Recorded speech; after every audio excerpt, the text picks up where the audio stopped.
যিটো পৰিৱেশ এই পৰিৱেশত মই ভাবোঁ যে বিজেপি দলে বহুত ভাল ৰিজাল্ট কৰিব, কিন্তু এতিয়াও মোৰ 15টা সমষ্টিত যাব বাকী আছে।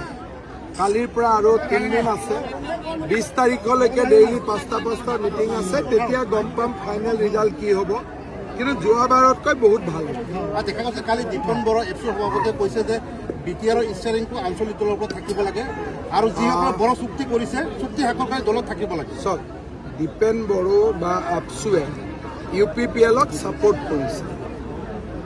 বড়ো চুক্তি UPPLও কৰিছে, বিজেপিয়েও কৰিছে। গতিকে মই ভাবোঁ যে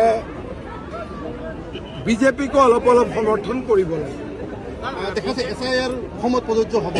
এতিয়ালৈকে মইতো কোনো আজি কোনোবাই মোক সুধি আছে, কিন্তু আমি কোনেও গম নাপাওঁ। UPPL আৰু বিজেপি কিমান আসন পাব বুলি ভাবে? মই ভাবোঁ যে মোটামুটি চবেই একেটা ৰেঞ্জতে পাই যাব। কিং মেকাৰ কোন হ'ব? যোন দুইটা পাৰ্টি লগ লাগে সিয়ে কিং মেকাৰ। মানে কোন দুইটা পাৰ্টি লগ লাগিব বুলি ভাবে? চবেই তিনিটাইতো ঠিকে যে নিজৰ জেগাত ভালে আছে। বিজেপি আৰু UPPL, BPF তিনিটাতো আইডিঅলজিটো একেটাই আছে, কংগ্ৰেছটো বেলেগ। চিফ কাৰ হ'ব আচলতে?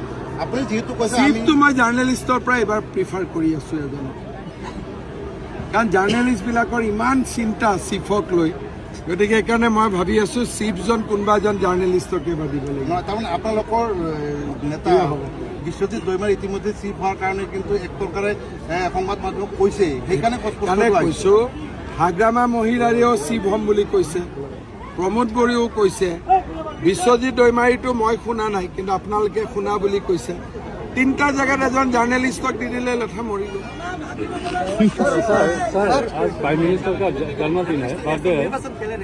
বিশ্বজিৎ দৈমাৰীয়েওতো খেলা নাই, নমিনেটেড হ'ব। গতিকে জাৰ্নেলিষ্টটো নমিনেটেড দি দিলে ভালে ভাল চলিব।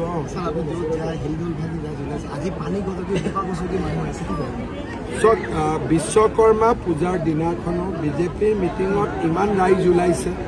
চব চিট একে সমান নহয়, কিন্তু এইবাৰ বিজেপিয়ে ভোট পাৰ্চেণ্টেজ হিচাপতো বহুত ভোট পাব। এটা বিজেপিত ইমান দিন বিজেপি অলপ দুই কদম পিছত আছিল। এইবাৰ আমি আগত ওলাইছোঁ। আগতে আমি সদায় বেকফুটত থাকি খেলি থাকোঁ, এইবাৰ আমি ভালকৈ ইলেকশ্যন খেলিছোঁ। গতিকে এইবাৰ বিজেপিৰ যিটো ৰিজাল্ট আহিব, জিকা হাৰাতকৈ এইবাৰ যিটো আমাৰ পাৰ্চেণ্টেজৰ ভোট আহিব, বহুত আগলৈকে আমি আগবাঢ়ি যাম। লাহে লাহে মানুহে বিজেপিকে আদৰি ল'ব। BTRৰ ফিউচাৰ বিজেপিৰ লগতে আছে। যিহেতু সংখ্যালঘু সমষ্টি, সংখ্যালঘু ভোটাৰ থকা সমষ্টি, তেনে ক্ষেত্ৰত আপোনালোকৰ বিজেপি প্ৰাৰ্থীজন কিমান পাৰ্চেণ্ট ইয়াত জয়ী হোৱাৰ সম্ভাৱনা আছে? চবতেতো জিকিব নোৱাৰোঁ, আৰু কিছুমান মানুহে আমাক ভোট নিদিব, কিন্তু ভোট দিয়া মানুহো বহুত আছে। সেইকাৰণে ৰিজাল্টতে ক'ব। উদ্ধাৰ হ'ব, বৰপথাৰ উদ্ধাৰ হ'ব। মই তেনেকুৱা মোৰ কোনো চিন লৈ কথা নাই। যি চিটত গৈছোঁ মইতো বিচাৰোঁ চব চিটে জিকক। এতিয়া মই 40টা চিটতে গৈছোঁ, 40টাতো জিকিলে চমৎকাৰ হৈ যাব। কংগ্ৰেছৰ অৱস্থা কি? কংগ্ৰেছ মইতো দেখাত এতিয়ালৈকে কংগ্ৰেছৰ কোনো চিট নাই। এইটো আমাৰ ভিতৰতে থাকিব। এইটো ইলেকশ্যন উইদিন NDA ইলেকশ্যন। হয় BPF, নহয় UPPL, নহ'লে বিজেপি, অল ইন NDA। এইটো আমাৰ বাহিৰত এতিয়া আন্দোলন কৰিলে মইতো গৈ বাধা দিব নোৱাৰোঁ। এইটো গণতান্ত্ৰিক দেশ হয়, আন্দোলন চবেই কৰিব পাৰে। কিন্তু মই অসমত সৰুৰ পৰা ডাঙৰলৈকে যিমান দেখিলোঁ, আন্দোলন হৈ যিমান ৰিজাল্ট হৈছে চব নিগেটিভ হৈছে। অসম চুক্তিৰ পৰা যিমান হয়, আন্দোলনৰ ৰিজাল্টটো আজিলৈকে মই পজিটিভ দেখাই নাই। আজি ৰিপৰ্ট দিছে, কালি আমি একশ্যন ল'ম। দি দিলোঁ মই, ভাল কৰিব, দীঘলীয়াকৈ দি আহিছোঁ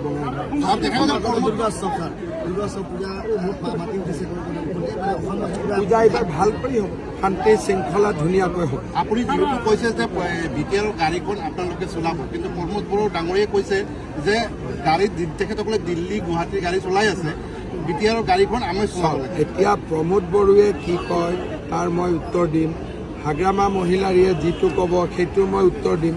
তেতিয়াহ'লে গোটেই ৰাতিটো এনেকৈয়ে চলি থাকিব। মই কিবা ক'ম, তেওঁ কিবা ক'ব, তেওঁ কিবা ক'ব, এইটোৰ পৰা ৰিলহে বনিব, কামটো নহয়। ভোটাৰ ৰাইজক কি জনাব? ভোট দিব লাগে বিজেপি।